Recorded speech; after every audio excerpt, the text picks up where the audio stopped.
Kharkiv, wilayah urban aktif dalam konflik berkepanjangan. Pada 2 Januari 2026 sore hari, terjadi sebuah insiden di kawasan permukiman pusat kota. Peristiwa ini tidak signifikan karena skala militernya.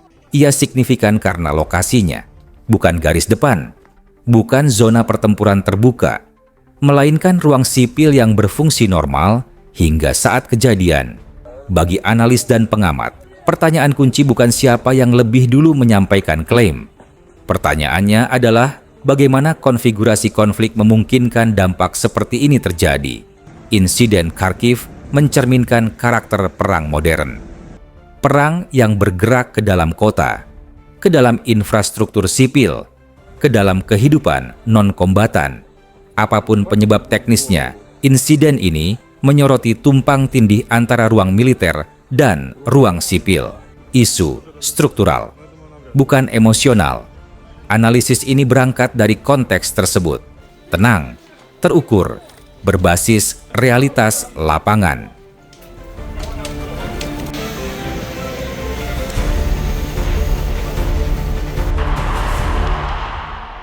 Sekitar pukul 14.30 waktu setempat, terjadi ledakan di distrik Kivski, wilayah pusat kota Kharkiv. Ledakan tersebut menyebabkan kerusakan struktural pada sebuah gedung apartemen bertingkat. Sebagian bagian bangunan runtuh. Kendaraan di sekitar lokasi ikut terdampak. Akses jalan sempat terhambat akibat puing-puing.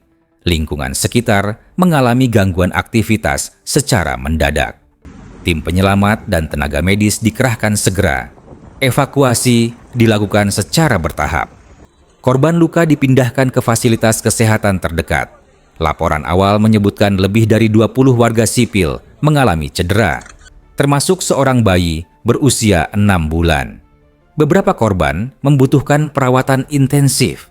Pada fase ini, tidak ada analisis politik, tidak ada debat strategis, hanya respons darurat terhadap krisis sipil.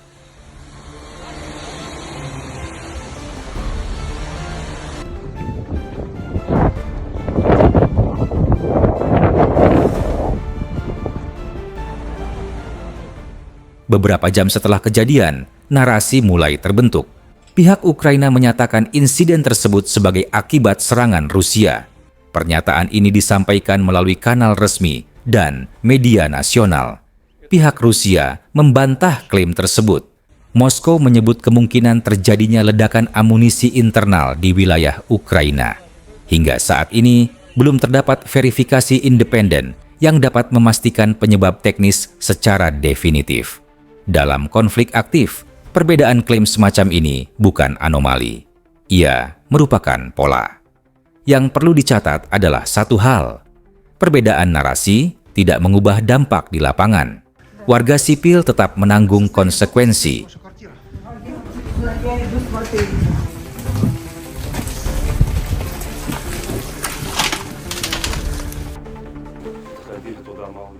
Rusia secara konsisten menyatakan bahwa operasi militernya tidak menargetkan warga sipil.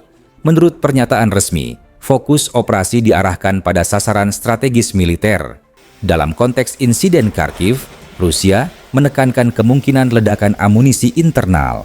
Selain itu, Moskow menyoroti risiko yang muncul ketika fasilitas militer atau penyimpanan amunisi berada dekat kawasan permukiman. Argumen ini disampaikan sebagai penjelasan taktis, bukan sebagai respons emosional, bukan sebagai tudingan personal. Logikanya bersifat struktural. Ketika infrastruktur militer berada di sekitar populasi sipil, setiap insiden membawa potensi korban non-kombatan. Terlepas dari penerimaan publik terhadap argumen ini, posisi Rusia perlu dipahami sebagai bagian dari kerangka analisis konflik.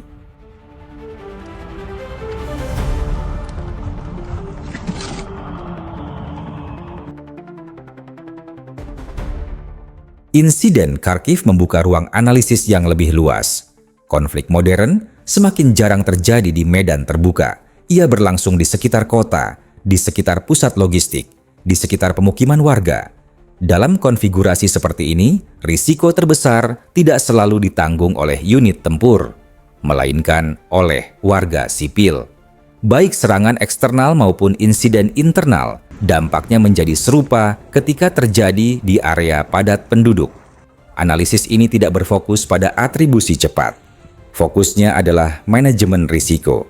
Bagaimana strategi diterapkan, bagaimana ruang sipil dilindungi, bagaimana konsekuensi dapat diminimalkan.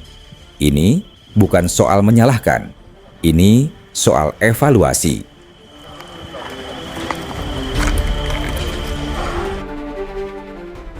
Di luar kerangka strategi, dampak kemanusiaan terlihat jelas. Rumah mengalami kerusakan, aktivitas harian terhenti. Sebagian warga mengalami luka fisik, sebagian lainnya mengalami tekanan psikologis. Relawan lokal bergerak membantu. Tenaga medis bekerja dalam kondisi darurat. Evakuasi dilakukan sesuai kemampuan di lapangan.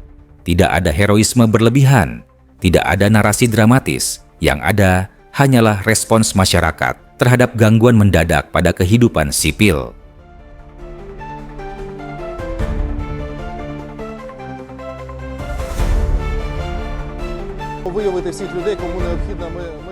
Reaksi publik berkembang seiring waktu. Di Ukraina, keprihatinan dan kemarahan muncul secara luas. Media sosial menjadi ruang dokumentasi kondisi pasca kejadian. Di Rusia, sebagian masyarakat menerima penjelasan resmi pemerintah. Sebagian lainnya memilih bersikap menunggu klarifikasi lanjutan. Di tingkat internasional, pandangan terbelah sesuai perspektif masing-masing. Namun satu hal konsisten, dampak langsung dirasakan oleh warga Kharkiv.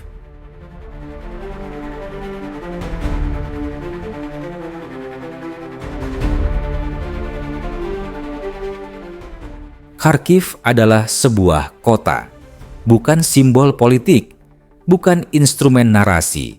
Insiden ini menunjukkan tantangan utama perang modern, tumpang tindih antara kepentingan militer dan ruang sipil. Analisis berbasis fakta menunjukkan satu kebutuhan mendasar, evaluasi berkelanjutan terhadap strategi konflik, dengan perlindungan warga sipil sebagai prioritas utama. Video ini disajikan untuk tujuan analisis dan edukasi, tidak untuk menyalahkan atau membenarkan pihak manapun. Fokusnya adalah konteks, fokusnya adalah dampak nyata, fokusnya adalah manusia. Dalam konflik apapun, narasi akan selalu berkompetisi, namun yang paling rentan bukan narasi, melainkan warga sipil yang hidup di tengahnya.